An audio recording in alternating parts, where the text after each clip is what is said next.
I discovered my parents left me nothing in their will, while my sibling got everything.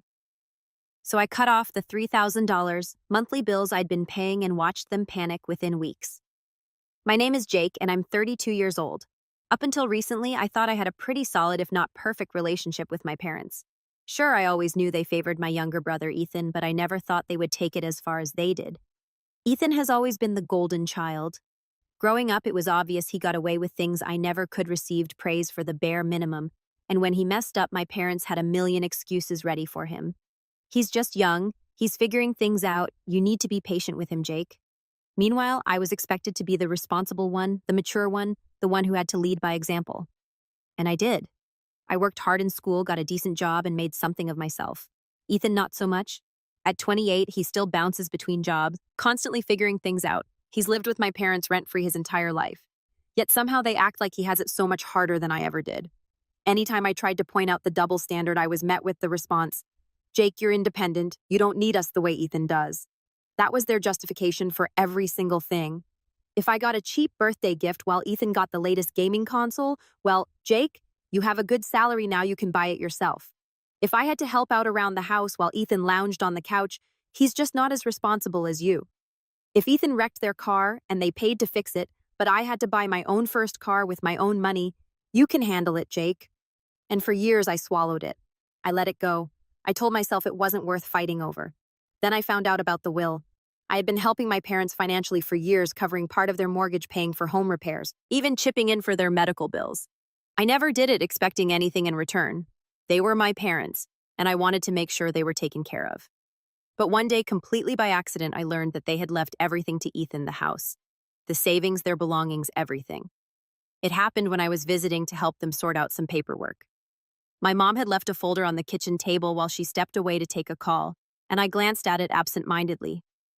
That's when I saw my name, or rather the absence of it. Ethan was listed as the sole inheritor. When my mom came back, I asked about it. I wasn't angry, not yet. I just wanted to understand. But instead of looking guilty or regretful, she acted like it was nothing. "Oh, that," she said, waving a hand dismissively. "We just figured it made the most sense. You have a good job, a stable life. Ethan, well, he's not as lucky. He's going to need the help more than you." I couldn't believe what I was hearing. So because I worked hard and built a stable life, I get nothing, even after everything I've done for you. She frowned at me like I was being unreasonable.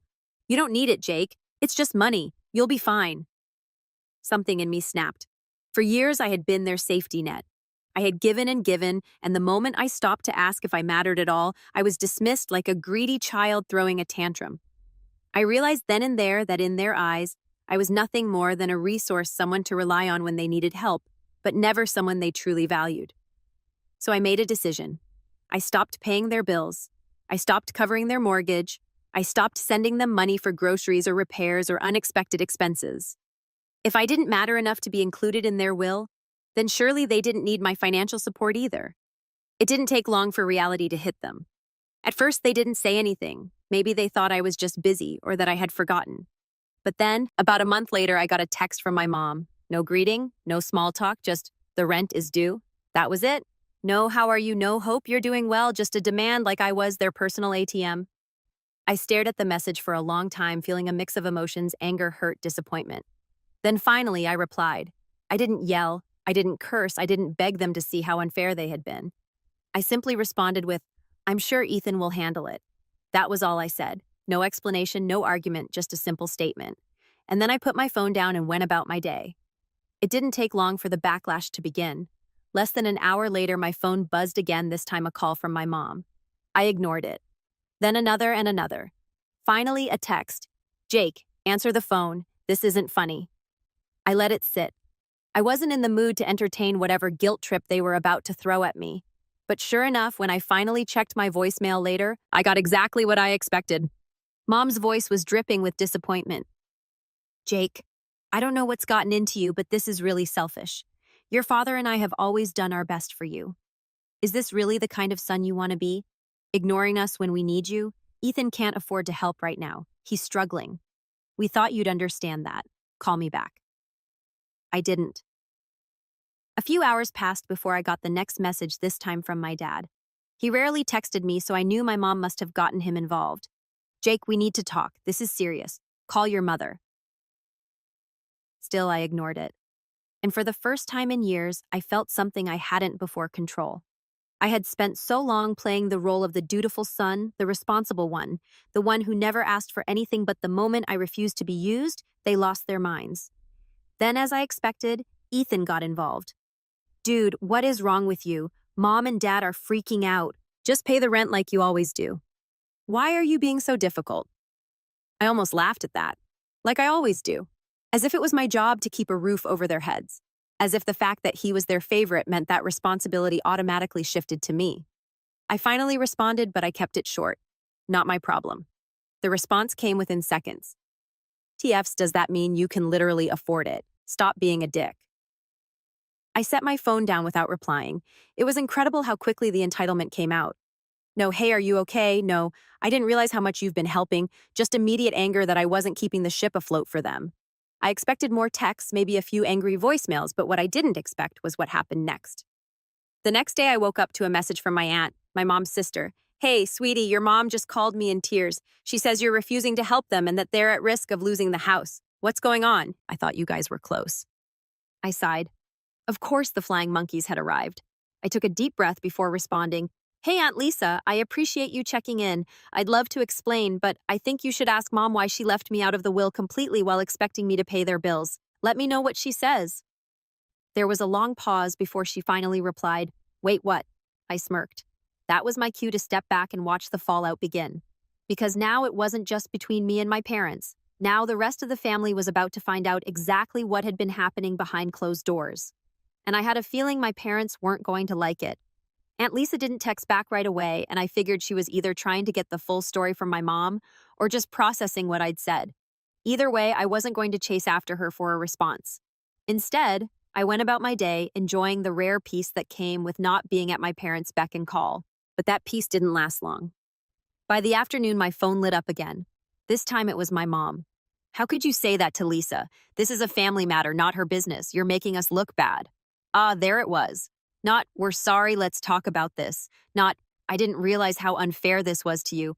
Just pure outrage that their actions were now being questioned by someone else. I waited a few minutes before responding. It became her business the moment you dragged her into it. If you don't want people knowing what you did, maybe you shouldn't have done it. That shut her up, at least for the moment. But then Ethan chimed in again. Mom is literally crying right now. Do you feel good about that? Do you feel good about making your own mother cry? I stared at the text, shaking my head. The manipulation was so blatant it was almost funny, almost. If she's crying, it's because she's realizing that actions have consequences. Not my problem. I sent it, and this time Ethan didn't respond right away. Maybe he was running back to Mom and Dad, feeding them my words so they could all sit together and fume about how awful I was. Meanwhile, I was starting to realize just how much weight had been lifted off my shoulders. For years, I had been the responsible one, the dependable one, the one who picked up the slack when my parents coddled Ethan and let him skate through life without consequences. And what did I get for it? Nothing. Not even an acknowledgement in their will. I'd sacrificed vacations, nights out, even put off buying a home of my own because I was always helping them out, and they never once appreciated it. I was done. A few hours passed, and then my phone rang again. This time I answered because it was Aunt Lisa. Hey, I said, keeping my voice neutral. Hey, Jake, she said, and I could tell from her tone that she was treading carefully. I just got off the phone with your mom. I waited, letting her continue. She told me a very different version of what's going on. I almost laughed.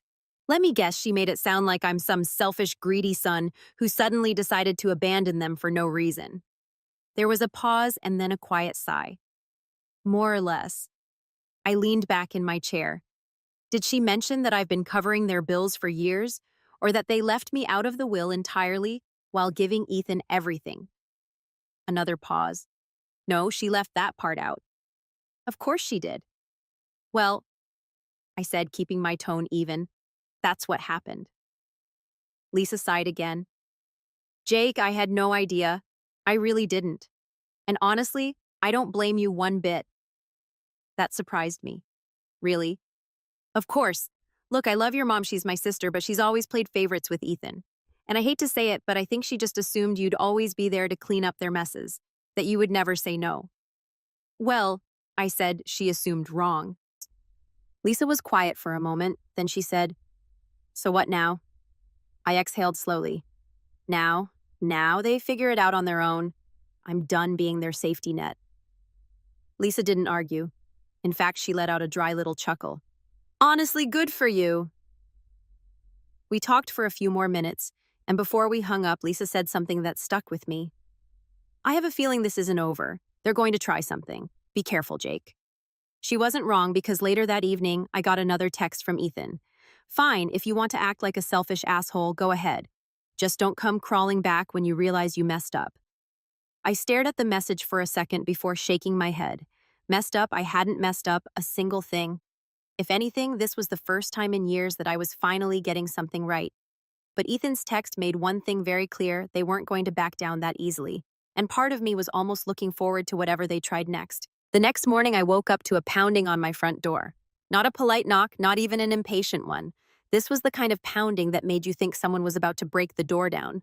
I already knew who it was before I even checked the peephole. For a second, I debated just ignoring it, letting them stand out there and fume, but something told me that if I didn't answer, they'd just keep banging until the neighbors complained. With a sigh, I opened the door. Sure enough, there stood my parents and Ethan. Mom had her arms crossed, her face pinched with disapproval.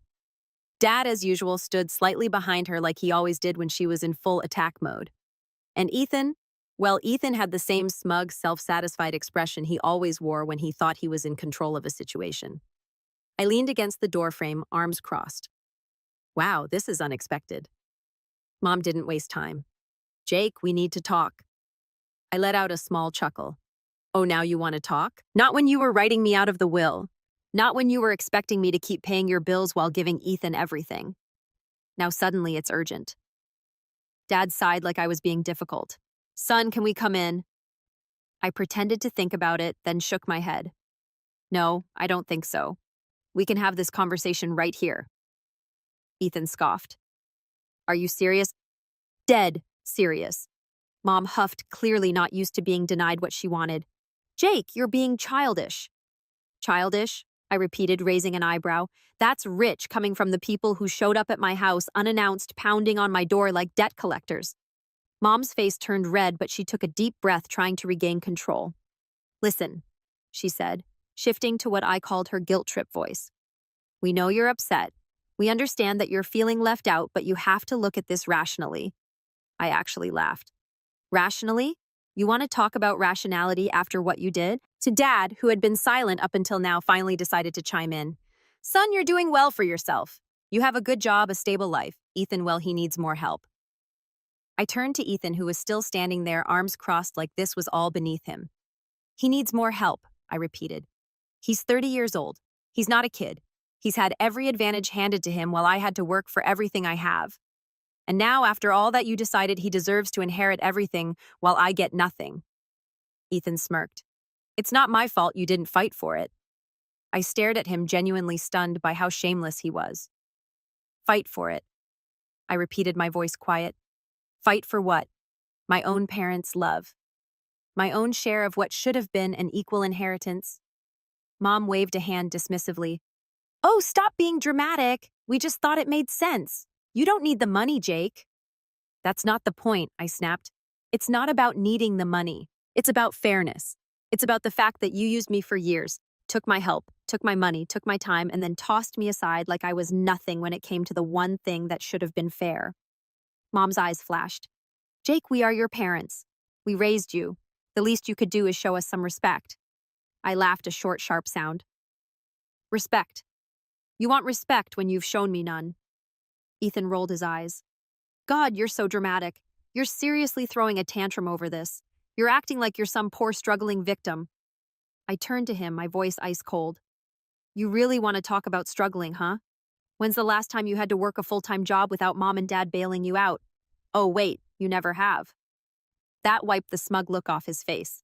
But before he could fire back, Mom cut in again. Enough, she snapped. Then she took a deep breath, smoothing out her features. Look, Jake, this is not how I wanted this conversation to go. But the reality is you're family, and family takes care of each other. I could practically hear the trap she was setting. Uh-huh. I said, not giving her anything. She sighed as if this was exhausting for her. The mortgage is due. I tilted my head. And we're a little short this month. I couldn't help it. I actually laughed. Are you serious? After everything you just said, after standing here defending your choices, you're still asking me for money. Mom's lips pressed into a thin line. Jake, we're asking you to do the right thing. There it was. The manipulation, the guilt-tripping, the expectation that no matter how badly they treated me, I would still come running when they needed me. I took a deep breath, looked each of them in the eye, and said, no. Mom flinched like I'd slapped her. Excuse me. I said no. I repeated, my voice steady. I'm not paying a single cent. Not now, not ever again. Ethan let out a low whistle. Well, so that's it, huh? You're just gonna let your own parents lose their home over some petty grudge? I stared at him. You live there too, don't you? Maybe you should step up and pay for once in your life. His face darkened. You're selfish, Jake. Mom, however, wasn't done. Jake, she said, her voice dangerously low. Do you really want to do this? Do you really want to walk away from your family over money? I met her gaze without flinching. That's funny, I said, because from where I'm standing, you walked away from me first. She opened her mouth, but I didn't let her speak. You made your choice. You chose Ethan. You chose to leave me out. Well, now I'm making my choice, and I choose to be done. I stepped back, and without another word, shut the door in their faces. For a few seconds, there was silence. Then I heard Mom's muffled voice through the door. This isn't over, Jake. I smiled to myself. No, it wasn't. Because something told me they were about to learn just how badly they'd messed up. I didn't expect them to leave right away. My mother wasn't the kind of person to back down when she thought she was owed something. Sure enough, less than a minute after I shut the door, the knocking started again, this time louder, angrier. Jake? Mom's voice was shrill, barely muffled through the door. You're making a huge mistake. You're going to regret this. I leaned against the door, arms crossed, listening to her rant. Dad, ever the quiet follower, muttered something I couldn't quite make out, probably trying to calm her down. But Ethan, ever the golden child, had no such patience. You're such a selfish piece of garbage, you know that, he shouted. All those years we took care of you. That actually made me laugh. I swung the door back open just enough to glare at him. You took care of me. That's funny, Ethan, because I seem to remember working 2 jobs in college while you had Mom and Dad paying your rent. I seem to remember lending you money that you never paid back. I seem to remember bailing Mom and Dad out while you sat around doing nothing. His smug expression wavered, but he quickly recovered. Well, I was the one they trusted with their estate, wasn't I? Maybe you're just mad that you weren't good enough. I clenched my jaw, inhaling sharply. This is what he wanted. He wanted to get under my skin, to make me react, to make me lash out, so that I'd be the one looking like the bad guy. I refused to give him that satisfaction. Instead, I simply smiled. Good luck with that estate, then. I'm sure it'll be real helpful when you're struggling to pay the mortgage next month. I shut the door again. This time they didn't knock. For a moment there was silence. Then I heard my mother's voice, lower this time, but still carrying that same venom. This is not over, Jake. I smirked. Yes, Mom, I muttered under my breath. It really is. The next few days went by in a blur of tension. I expected them to try something, maybe send a passive-aggressive text, maybe get my extended family involved, but to my surprise, nothing came. No calls, no emails, no word from anyone. I kept waiting for the other shoe to drop, but instead it felt like the world had just shifted. I wasn't constantly on edge anymore. I wasn't hearing my mother's guilt trips or my dad's weak apologies. It was like they had all vanished, and for once I could breathe freely. Then 2 weeks later, I came home from work to a small envelope stuck to my front door. It was white, unmarked, with nothing but my name scribbled across the front in familiar handwriting. I tore it open, expecting something passive-aggressive or manipulative, and I wasn't disappointed. Jake, this is your last chance. You are throwing everything away for pride. Ethan may have been chosen as executor of the estate, but you are still family. Don't make this harder than it has to be. Come to your senses. You'll regret it. No signature, just the same tired threats. I crumpled it up and threw it in the trash without even a second thought. A few more days passed, then I received another message. This time, it wasn't a letter. It was an email from my mother's address. Jake, I really thought you'd come around. You're the one who always told us family is everything. Now you're turning your back on us. We're struggling. We need you. Ethan's making a mess of things. Please, let's fix this before it's too late. This time, I actually felt a little something anger. The audacity to make me feel guilty about their mess, to pull that old card about family is everything, when they had chosen Ethan over me from the start. I took a deep breath, then I deleted the email without replying. It was then that I realized something. I wasn't mad anymore. I was just done. And yet I still hadn't heard from Ethan. He was silent, his arrogance replaced with something more desperate. I had to admit that part of me was surprised. Ethan, the one who had always believed he was untouchable, wasn't making a move. I half expected him to show up at my door with an apology, but he didn't. Then one afternoon, out of nowhere, my phone rang. The number was unfamiliar, but something told me I should pick up. I answered, and sure enough, it was my mother's voice again. "Jake, please." She was crying. I could hear it in her voice, and I was taken aback. "You need to come over. Ethan's lost the house. He's messing everything up. We have nowhere to go. Please, we need you to help us." For the first time, I felt nothing. No sympathy, no guilt, no obligation. I almost felt a strange sense of relief. This was it. This was what I had been waiting for. Instead of responding immediately, I let the silence linger. I could feel her desperation across the phone, her need for reassurance for me to step in and clean up Ethan's mess. But I wasn't about to be dragged back into that cycle of manipulation. "No," I finally said, my voice calm. "This is your problem, Mom. You've always wanted him to be the golden child, and now you get to deal with the consequences of that choice. You chose him to handle everything. You trusted him. You don't get to pull me into your mess now." She was quiet for a long moment, then she whispered, "Jake, please, I don't know what else to do." I didn't even flinch. I spoke my next words as coldly as I could. "You should have thought of that before you decided I wasn't good enough to be part of the family." I hung up. The phone didn't ring again for weeks. I didn't hear from anyone. But strangely enough, I felt better. The weight of years of resentment and manipulation had finally been lifted. And then one day while I was at the store, I saw a familiar face in the parking lot, my father. He was walking toward a beat-up car carrying some bags. I hadn't seen him in weeks. I debated whether to approach him, but something told me that nothing was left to fix. I just turned away, ignoring the way he called my name. That was the last time I saw him. So here I am a year later.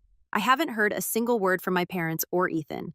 Part of me wonders if they're still struggling. Part of me wonders if they ever realized what they did wrong. But honestly, I'm okay. Maybe for once it's time for me to take care of me. So Reddit, what do you think? Did I go too far? Should I have tried to fix things instead of shutting them out? Let me know your thoughts.